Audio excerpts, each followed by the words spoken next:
जय श्री कृष्णा। राधे राधे। श्री माघ मास महात्म 19वां अध्याय आरंभ। वे पांचों कन्याएं बहुत देर तक विलाप करती हुई उसकी प्रतीक्षा करती रहीं और अंत में थक हार कर अपने घर को वापस लौट गईं। जब घर में वापस आईं तो उनकी माताओं ने कहा कि इतना विलंब तुम लोगों ने क्यों कर दिया। तब कन्याओं ने कहा, हम किन्नरियों के साथ क्रीड़ा करती हुई और वहीं सरोवर पर थीं। अब हम आज बहुत थक गई हैं, ऐसा कहकर वे सभी जाकर लेट गईं। वशिष्ठ जी कहते हैं, इस प्रकार वे अपने आशय को छुपाकर विरह की मारी पड़ गईं। उन्होंने घर वापस आकर किसी भी प्रकार की क्रीड़ा नहीं की। वह रात्रि उनके लिए युगों के समान बीती। सूर्य नारायण के उदय होते ही वे अपने आप को जीवित मानती हुई माताओं की आज्ञा लेकर वे कन्याएं गौरी पूजन के लिए वहां पर जाने लगीं। ठीक उसी समय वह ब्राह्मण भी स्नान के लिए सरोवर पर आया।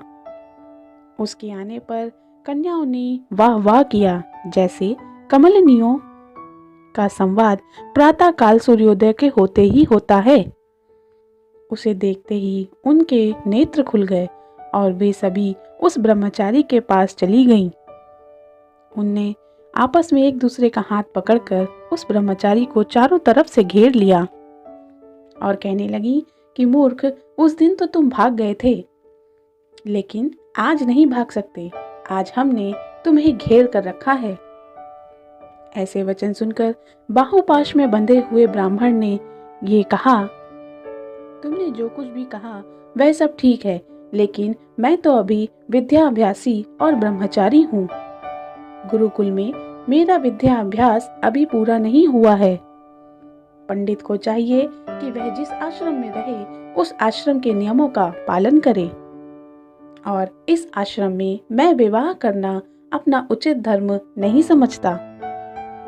अपने व्रत का पालन करके और अपने गुरु की आज्ञा को पाकर इसके पश्चात ही मैं विवाह कर सकता हूँ, उसके पहले नहीं कर सकता।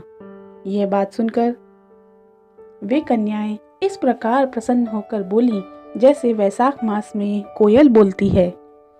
वे कहने लगी, धर्म से अर्थ, अर्थ से काम और काम से धर्म के फल का प्रकाश होता है।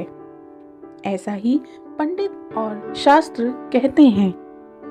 हम काम सहित धर्म की अधिकता से आपके सन्निकट आई हैं, सो आप पृथ्वी के सभी भोगों को भोगिए।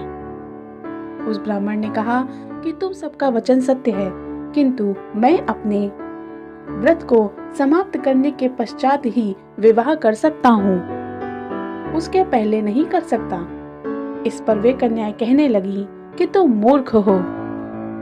अनोखी औषधि, ब्रह्म बुद्धि, रसायन सिद्धि, अच्छे कुल की उच्च नारियां और मंत्र जिस समय प्राप्त हो उसी समय उन्हें ग्रहण कर लेना चाहिए। कार्य को टालना अच्छी बात नहीं। केवल भाग्य वाले पुरुष प्रेम से पूर्ण, अच्छे कुल से उत्पन्न, स्वयं वर चाहने वाली कन्याओं को प्राप्त होते हैं। कहाँ हम अनोखी नारियां, कहाँ आप तपस्वी बालक। यह बेमेल का मेल मिलाने में विधाता की ही कोई चतुराई है। इस कारण आप हमारे साथ गंधर्व विवाह कर लें। उनके ऐसे वचन सुनकर उस धर्मात्मा ब्राह्मण ने कहा कि मैं व्रती रहकर इस समय विवाह नहीं करूंगा। मैं स्वयंवर की इच्छा नहीं रखता। इस प्रकार उसके वचनों को सुनकर उन कन्याओं ने आपस में एक दूसरे का हाथ छोड़कर उसे ही जकड़ लिया। सुशील और सुरस्वरा ने उसकी भुजाओं को पकड़ा, सुतारा ने आलिंगन किया और चंद्रिका ने उसका मुख चूम लिया। परंतु फिर उस ब्राह्मण ने क्रोधित होकर उन्हें श्राप दिया कि तुम सभी डायन की तरह मुझसे चिपटी हो, इसी के फलस्वरूप तुम सभी पिशाचिनी हो जाओ। ऐसा श्राप देने पर वह उसे छोड़कर अलग खड़ी हो गईं। उन्होंने कहा कि हम निरपराधियों को वृथा ही क्यों श्राप दिया। तुम्हारी इस धर्मज्ञता पर धिक्कार है। प्रेम करने वाले से बुराई करने वाले का सुख दोनों ही लोकों में नष्ट हो जाता है। इसलिए अब तुम भी हमारे साथ पिशाच हो जाओ। तभी उस समय वे सभी आपस में एक दूसरे के क्रोध के कारण उसी सरोवर पर पिशाच और पिशाचनी हो गए और बस पिशाच पिशाचनी कठोर और कठिन शब्दों से चिल्लाते हुए अपने कर्मों को भोगने लगे। वशिष्ठ जी कहने लगे कि हे राजन, इस प्रकार वे पिशाच उस सरोवर के आसपास घूमने लगे। बहुत समय पश्चात मुनियों में श्रेष्ठ लोमश ऋषि पौष शुक्ला चतुर्दशी को उस आक्षोत सरोवर में स्नान करने के लिए आए। तब क्षुधा से दुखी इन पिशाचों ने उनको देखा तो उनकी हत्या करने के लिए गोल बांधकर उन्हें चारों तरफ से घेर लिया। वेद निधि ब्राह्मण भी वहां पर आ गए और उन्होंने लोमश ऋषि को साष्टांग प्रणाम किया। वे पिशाच ऋषि के तेज के आगे ठहर न सके और कुछ देर बाद दूर जाकर खड़े हो गए। वेद निधि हाथ जोड़कर लोमश ऋषि से कहने लगे कि भाग्यपूर्ण होने पर ही ऋषियों के दर्शन होते हैं।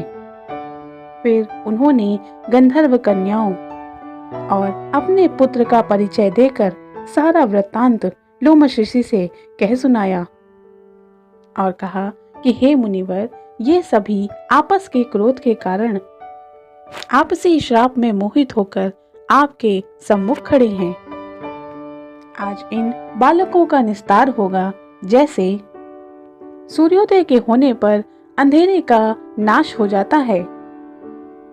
वशिष्ठ जी कहने लगे कि पुत्र के पिशाच बन जाने के दुख से दुखी हुए वेद निधि ब्राह्मण के ऐसे करुणा भरे वचनों को सुनकर लोमश ऋषि का हृदय भर आया और उनके नेत्रों से जल की धारा बह पड़ी।